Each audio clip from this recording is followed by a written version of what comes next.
नमस्कार। Golden globe के कार्यक्रम सवालों का चक्रव्यूह में सतीश सुहेला के साथ आज हम ननौता के एक ऐसे नेता से बात करेंगे जिन्हें पक्ष कहता है कि कार्य करते हैं, विपक्ष कहता है कि अपने लिए कार्य करते हैं। शाहबाज जेदी, स्वागत है शाहबाज जेदी जी आपका गोल्डन ग्लोब के सवालों के चक्रव्यूह कार्यक्रम में। धन्यवाद आपका। हमारा पहला ही सवाल आपसे यही है, पक्ष कहता है आप कार्य करते हैं, विपक्ष कहता है आप अपने स्वार्थ के लिए, अपने लिए कार्य करते हैं। देखिए दिलशाद जी, जहां तक विपक्ष का सवाल है, विपक्ष का एक अपना पैटर्न होता है। कोई भी विपक्ष किसी भी स्तर की राजनीति का हो, वो कभी आपकी तारीफ नहीं करेगा। इसका सवाल का जवाब आपको जनता में मिलेगा बहुत भरपूर तरीके से।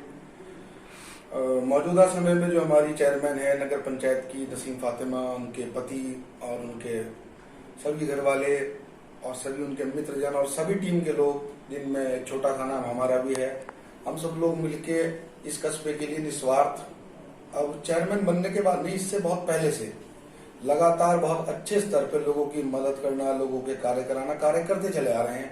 अब तो ऊपर वाले ने चलो ये इज्जत दी है, चेयरमैन की सीट है, इसके माध्यम से या इसके अलग, इसके इतर जाकर पर्सनल लेवल पे लोगों की बहुत मदद करते हैं। और इसका जवाब जनता ने चुनाव में दिया था। आज तक किसी को इतने भारी मतों से इस नगर पंचायत सीट पर जीत नहीं मिली, इतने भारी अंतर से नहीं मिली, इतने भारी वोट नहीं मिले। ये जवाब तो स्पष्ट जनता ने चुनाव में दे दिया था।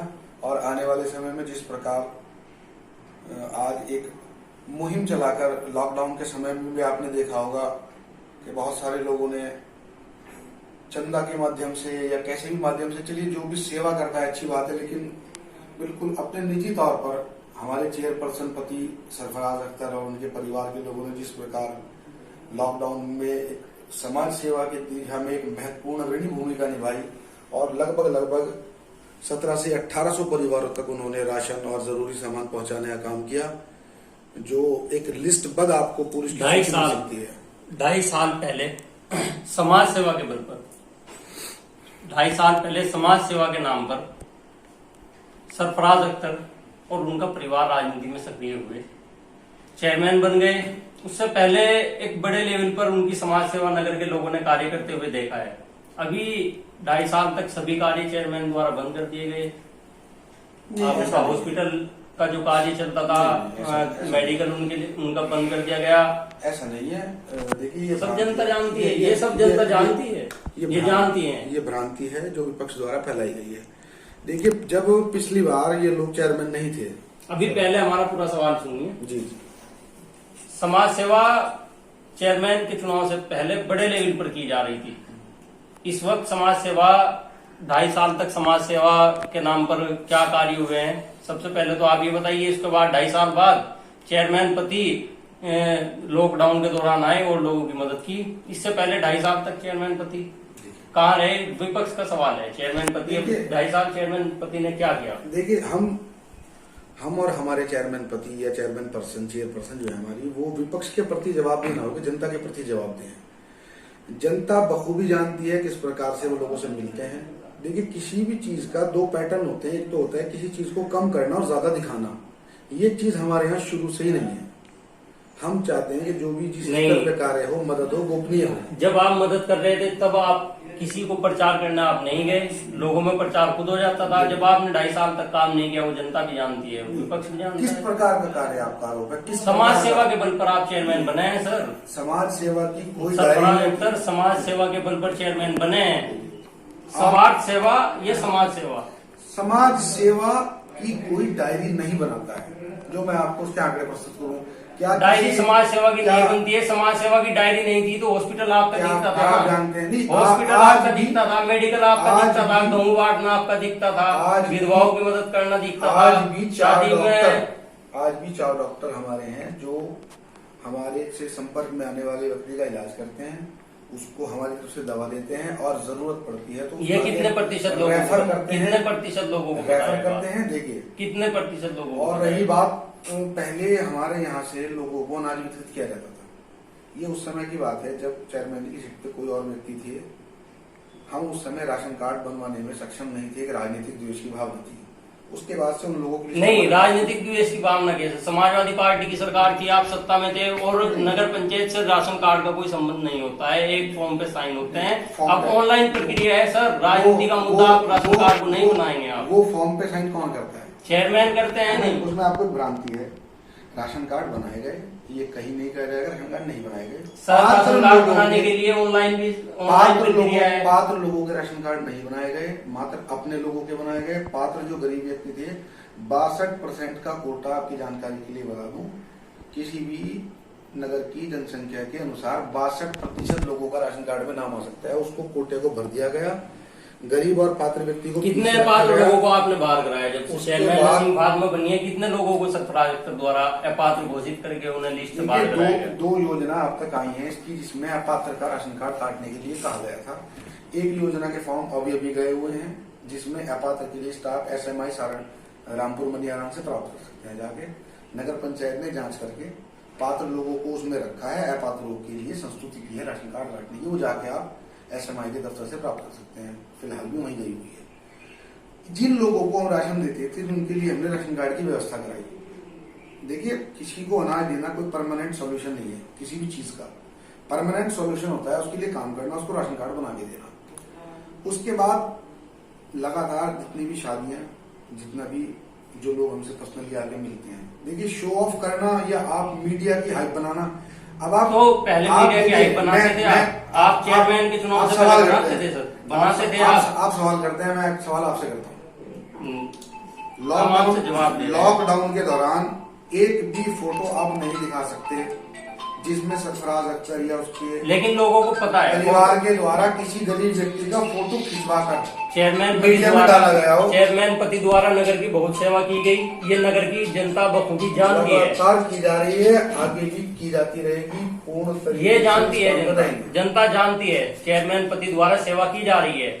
जनता जानती है, विपक्ष भी जानता है, सभी को पता है कि चेयरमैन पति प्रथम नंबर पर रहे हैं। लाखों रुपए की मदद उन्होंने लॉकडाउन के फर्स्ट डे से अंतिम समय तक की है। 2.5 साल जो पिछले बीत चुके हैं, 2.5 साल चेयरमैन चुनाव के 2.5 साल बाद तक, लॉकडाउन से पहले की समाज सेवा का सर हम बात कर रहे हैं। देखिए, मैं फिर वही बात दोहराऊंगा, समाज सेवा के लिए आपको किन आंकड़ों की जरूरत है? समाज सेवा की कोई डायरी नहीं होती है। समाज सेवा की डायरी चर्चाएं होती हैं। हम जिस समाज की चर्चाएं सर, पहले आप पहले की डायरी हमें दिखा दीजिए, पहले की डायरी दिखा दीजिए। मैं आपको बता देता हूँ, सामूहिक कार्य दृष्टि में आते हैं। आप कोई सामूहिक कार्य करेंगे, कोई भंडारा करेंगे, दृष्टि में आएगा। आप 50 लोगों को पर्सनली खाना चुपचाप पहुंचाएंगे, कोई डायरी में चर्चा में नहीं आएगा। तो पहले आप लॉकडाउन की अवधि राजनीतिक लाभ लेने के लिए चर्चा में आते थे। देखिए, बात सुनिए, सामूहिक कार्य करते थे। ये आप भी जानते हैं कि चुनाव में भी 2.5 साल शेष है। अगर कोई भी व्यक्ति चुनाव के लिए कोई कार्य करता है तो वो चुनाव के नजदीक करता है। 2.5 साल पहले लॉकडाउन में आगे आके अपनी जिम्मेदारी निभाते हुए चेयरमैन पति का अपने पर्सनल खाते से इतने बड़े लेवल पे मदद करना, आप इसको चुनाव से चाहकर भी नहीं जोड़ पाएंगे। कोई विपक्षी भी हमारा चुनाव से इसको जोड़ ही नहीं पाएगा, क्योंकि चुनाव के लिए जो खर्चा होता है वो चुनाव से पहले होता है। चलिए सर, दूसरा सवाल कर लेते हैं। आप पर एक आरोप है, दूसरा जो आप पर आरोप है, चेयरमैन पति के कुछ समर्थकों को नाराज करना, उन्हें चेयरमैन ग्रुप से तोड़ने का आरोप है। कहीं जोड़ने की प्रशंसा भी आपके नाम ही है, क्योंकि आप चेयरमैन का पूरा कार्य देखते हैं। जो नए लोग जुड़े हैं, कुछ लोगों को जोड़ने में आप कोई उसका श्रेय जाता है, लेकिन कुछ लोगों को तोड़ने में आप पर इल्जाम है। देखिए, आरोप लगाना सबसे आसान काम होता है। जब कोई समूह एक किसी लक्ष्य को निर्धारित करता है, उसकी प्राप्ति करता है, मसलन आपकी चेयरमैनी, एक समूह ने चेयरमैनी को एकजुटता दिखाकर लोगों के कार्य कराते प्राप्त की। उसमें कुछ लोगों की निजी महत्वाकांक्षाएं बहुत ज्यादा बड़ी होती हैं। अगर उन महत्वाकांक्षाओं को पूर्ण करें तो जनता का शोषण होता है, और उसको पूर्ण ना करें तो वो व्यक्ति अपने आप को थोड़ा कम महसूस करके धीरे धीरे अलग हो जाता है। इस आरोप को किसी पे भी लगा सकते हैं, अन्यथा इसमें आरोप जैसी कोई बात नहीं है। पर्सनली कोई हमसे मुझसे ये शिकायत रखता हो कि मैंने पर्सनली किसी के बारे में गलत कमेंट किया हो, मैंने पर्सनली किसी के कार्य को दिन रात 24 घंटे मना किया हो, चेयरमैन साहब के जैसे निर्देश हमारे रहते हैं, नसीम फातिमा जी के, हमारे सरफराज अख्तर जी के, उसके अनुसार पूर्ण तरीके से कार्य किया जाता है। कोई भी व्यक्ति ऐसा नहीं बता सकता कि मैंने कार्य कहा। देखिए, इलीगल काम अगर कोई हमसे कराना चाहेगा तो हम उसके लिए माफी चाहते हैं, हम उसको नहीं करेंगे। या कोई व्यक्ति हम पे दबाव बना के किसी दूसरे व्यक्ति का शोषण करना चाहे तो उसके लिए हम हाथ जोड़ के माफी मांगेंगे। और इस वजह से अगर कोई हमसे नाराज होकर जाना चाहता है तो ये उसका अपना निर्णय है, हमसे इस पे हम जवाबदारी हमारी नहीं। दूसरा, एक नगर पंचायत ननौता के तत्कालीन ईओ जितेंद्र राणा जी द्वारा भी आप पर आरोप लगाए गए थे कि आप नगर पंचायत में भ्रष्ट, आप सहित कई लोगों पर आरोप थे, उसमें एक मुख्य नाम आपका भी शामिल है कि आप नगर पंचायत में भ्रष्टाचार करते हैं, आप अधिकारियों कर्मचारियों के साथ बदतमीजी करते हैं। भ्रष्टाचार का कोई भ्रष्टाचार का मतलब कि काम सरकारी कार्यों में बाधा डालते हैं, भ्रष्टाचार के लिए प्रेरित करते हैं, इस तरह के ही आरोप लगाए थे। कोई आरोप नहीं था। उनका आरोप ये था, मैं आपको रिमाइंड करा दूं, उनका आरोप ये था कि आपके द्वारा सरकारी कर्मचारियों पर लोगों के कार्यों के लिए अनैतिक दबाव बनाया जाता है। एकमात्र उनका आरोप था। इस आरोप के संबंध में मेरा तब भी ये कहना था, आज भी ये कहता हूं, जनता के कार्य के लिए लड़ाई लड़ते चले आए हैं, लड़ते रहेंगे, लड़ रहे हैं, लड़ते रहेंगे। पूर्व हमारे तो अनैतिक कार्य किस प्रकार के थे जो वो पसंद नहीं आ रहे? वो हमने भी उनसे मांगे थे, वो हमें बता नहीं पाए। वो हमने भी जवाब अनैतिक कार्य तो पता होगा ना, ईओ ने आपको बताया होगा या कोर्ट तक गया है मामला, तो इलाहाबाद हाई कोर्ट तक ये मामला गया। ये बताना कार्य था उनका।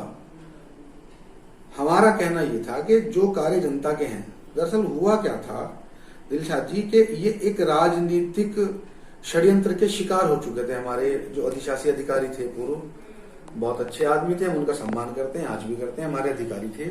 लेकिन कुछ राजनीतिक लोगों के चक्कर में आने के बाद उनको एक बीच में इस तरह की खाई पड़ती चली गई कि वाद समाज की स्थिति टूट गई और उसमें उन्होंने अनर्गल आरोप लगाए। उसका निर्णय शासन द्वारा किया गया, कोर्ट द्वारा किया गया, और जो भी कोर्ट का निर्णय किया उसका हम सम्मान करते हैं। अच्छा, चलिए, एक आने वाले चुनाव में क्या मान कर चल रहे हैं आप? चेयरमैन के चुनाव में क्या जनता आपके पक्ष में रह पाएगी? देखिए, ये तो आने वाला वक्त बताएगा दिलशाद राणा जी। जिस प्रकार से सरफराज अख्तर और उनकी पत्नी जो चेयरपर्सन है लोगों के साथ उनके दुख दर्द में खड़े हैं, मैं फिर वही दोहराना चाहता हूं कि हम अपना कार्य दिखाकर नहीं करना चाहते। सर, एक चुनाव आता है चेयरमैन के चुनाव के बाद 2.5 महीने बाद, लगभग 2.5 या 3 महीने बाद एक सोसाइटी का चुनाव आता है। उस चुनाव में जो है आपको तुरंत जो है मार मिली, ये इच्छा होती है। हर चुनाव का अपना एक समीकरण होता है। अब आप विधानसभा के समीकरणों को देख लीजिए। विधानसभा के समीकरण में भी जो हमसे दूसरे नंबर पर प्रत्याशी पराजित हुए, मैंने उनका इंटरव्यू सुना, आपने शायद इंटरव्यू किया था कि उनको हम वोट दिलाते हैं माननीय नेताजी इमरान मसूद साहब को। हालांकि एक सूरज को दिए दिखाने जैसा मामला है, क्योंकि उनकी हिस्ट्री में मैं जानता हूं 2017 में जब वो चुनाव लड़े थे, इमरान मसूद साहब के कंधे पर सवार हुए, उन्होंने जीत प्राप्त की, और जब सत्ता पलटी समाजवादी की तो उनको सरफराज खान अच्छे लगने लगे। वो इमरान मसूद को बुरा भला कहते हुए सपा में चले गए। अब सपा में 5 साल उन्होंने मलाई काटी, उनको लगा कि सपा का कैरियर सही नहीं है। अब चुनाव स्थानीय आ गया तो इमरान मसूद की जरूरत पड़ेगी, वो दोबारा कांग्रेस में शामिल हो गए। इमरान मसूद साहब ने उनकी गलती को दरकिनार किया, फिर उनको गले लगाया, फिर दोबारा से चेयरमैन का चुनाव लड़ाया।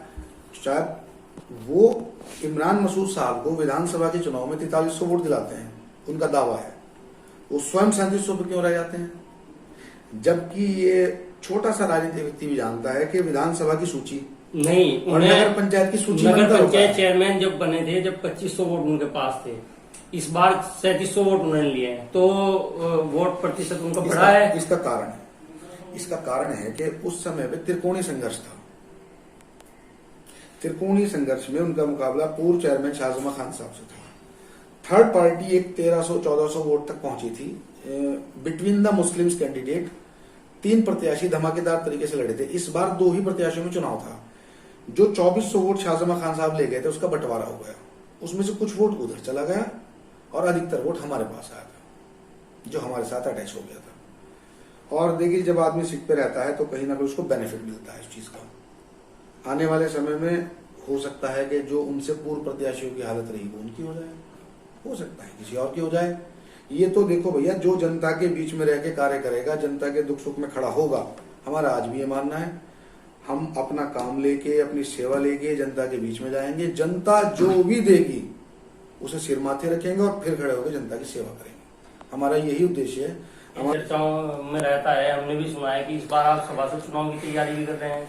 देखिए, मैं अपनी पार्टी का एक सिपाही हूँ। मेरी पार्टी के मेरे जो बुजुर्ग हैं, मेरे नेता, मेरे चेयरमैन सरफराज जी और दीगर जो हमारी पार्टी में बुजुर्ग लोग हैं, जिनके सानिध्य में, जिनके संरक्षण में हम लोग कार्य करते हैं, जैसा वो लोग निर्णय लेंगे उसके निर्णय के साथ रहा जाएगा। अफवाहें तो ये भी हैं कि आप चेयरमैनी का चुनाव भी लड़ने की तैयारी कर रहे हैं, कहीं ना कहीं चेयरमैनी की भी आप इच्छा रखते हैं। जब तक हमारी पार्टी, हमारा संगठन, या कहूं कि मेरा जो परिवार जिनमें से आज कैंडिडेट हैं, तब तक ये लोग सामने हैं, मेरा कोई इरादा चेयरमैनी का चुनाव लड़ने का नहीं है। मैं आज आपको स्पष्ट बताना चाहता हूं। ये भी अफवाहें हैं, या ये अफवाहें आम है कि सरफराज अख्तर परिवार में चेयरमैन चुनाव होने के बाद से जो है बिखराव है, चेयरमैन पति और उनके भाइयों में आपस में देखिए, तकरार है। लोकतंत्र हर जगह जिंदा है। अगर चेयरमैन के किसी भाई को या किसी परिजन को, या मुझे, यहाँ तक मुझे भी ये लगता है कि कोई कार्य इस तरीके से नहीं, इस तरीके से होना चाहिए, तो हम सब लोग अपनी आवाज उठाते हैं। इसे लोग झगड़ा मान लें, इसे लोग डिफरेंसेस मान लें, ये उनके ऊपर निर्भर है। हमारे यहाँ लोकतंत्र परिवार निर्णय लेंगे। आपकी पार्टी का नेता कौन है? सबसे पहले लोग शाहबाज को भी नेता मानते हैं, सरफराज को नेता मानते हैं, कहीं ना कहीं पर्दे के पीछे रहने वाले नवेद अख्तर को नेता मानते हैं। सबसे बड़ा नेता जो प्रमुखी का चुनाव लड़े हैं, शाहनवाज अख्तर को नेता मानते हैं। कुछ लोग कहते हैं कि आपके फैसले दिल्ली से होते हैं, सजाद अख्तर करते हैं। तो आपकी पार्टी का नेता कौन है? सबसे पहले तो आप ये क्लियर कीजिए कि आपकी पार्टी का नेता कौन है। देखिए, हमारे यहाँ जो भी फैसले होते हैं वो सामूहिक रूप से लिए जाते हैं। नहीं, नेता तो एक ही होता है ना। लीडर कौन है? नेता हमने चुना, जिसको हमने नेता चुना उसी को हमने चुनाव लड़ाया। ये तो बहुत क्लियर बात है। फिलहाल पार्टी का नेता, संगठन का नेता, संगठन के नेता सरफराज अख्तर हैं, मौजूदा रूप में जो चेयरमैन के लिए सीट पर हैं, उन्हीं को नेता माना जाएगा। अपनी भूमिका पर लोगों के कार्य के लिए खड़ा। संगठन के नेता तो आपके दिल्ली में बैठते हैं, शहजाद अख्तर को आपके संगठन का नेता बताया जाता है, जो डिसाइड करते हैं वो यहाँ पे फॉलो होता है। नहीं, देखिए, लोग अब क्या सोचते हैं, लोग क्या कहते हैं, ये तो लोगों का विषय है, कौतूहल बना रहना चाहिए। मैं उसे खत्म नहीं करना चाहता। देखिए, मेन चीज है कि आप जनता के लिए क्या कर रहे हैं। नहीं, नेता एक नेतृत्व तो होता है आपका। आप संगठन बता रहे हो, अपने को एक संगठन बता रहे हो, संगठन का नेतृत्व है, नेतृत्व का एक नेता है। नेता में 4 चेहरे हैं, सरफराज अख्तर, नवेद अख्तर, शाहनवाज अख्तर और शाहबाज जी। तो इन चारों में से एक मतलब कौन है जो डिसाइड करता है, या फिर उनके शब्दों पर बैठे हुए दिल्ली में सजाद अख्तर? देखिए, एक वाला सिस्टम अच्छा नहीं होता, मोनोपोली किसी की नहीं। चेयरमैन का अगर आप चेयरमैन एक ही चुनेंगे ना, नगर में तो बहुत सारे लोग इच्छुक होते हैं, हर गुट में से बहुत सारे लोग इच्छुक होते हैं, लेकिन नेतृत्व तो एक को सौंपा जाएगा ना। मैंने आपको क्लियर किया, धनौता की बात आई तो सरफराज अख्तर को चुना गया, सबने पूर्ण सहमति के साथ उनको चुनाव लड़ाया, एक होकर चुनाव लड़ाया।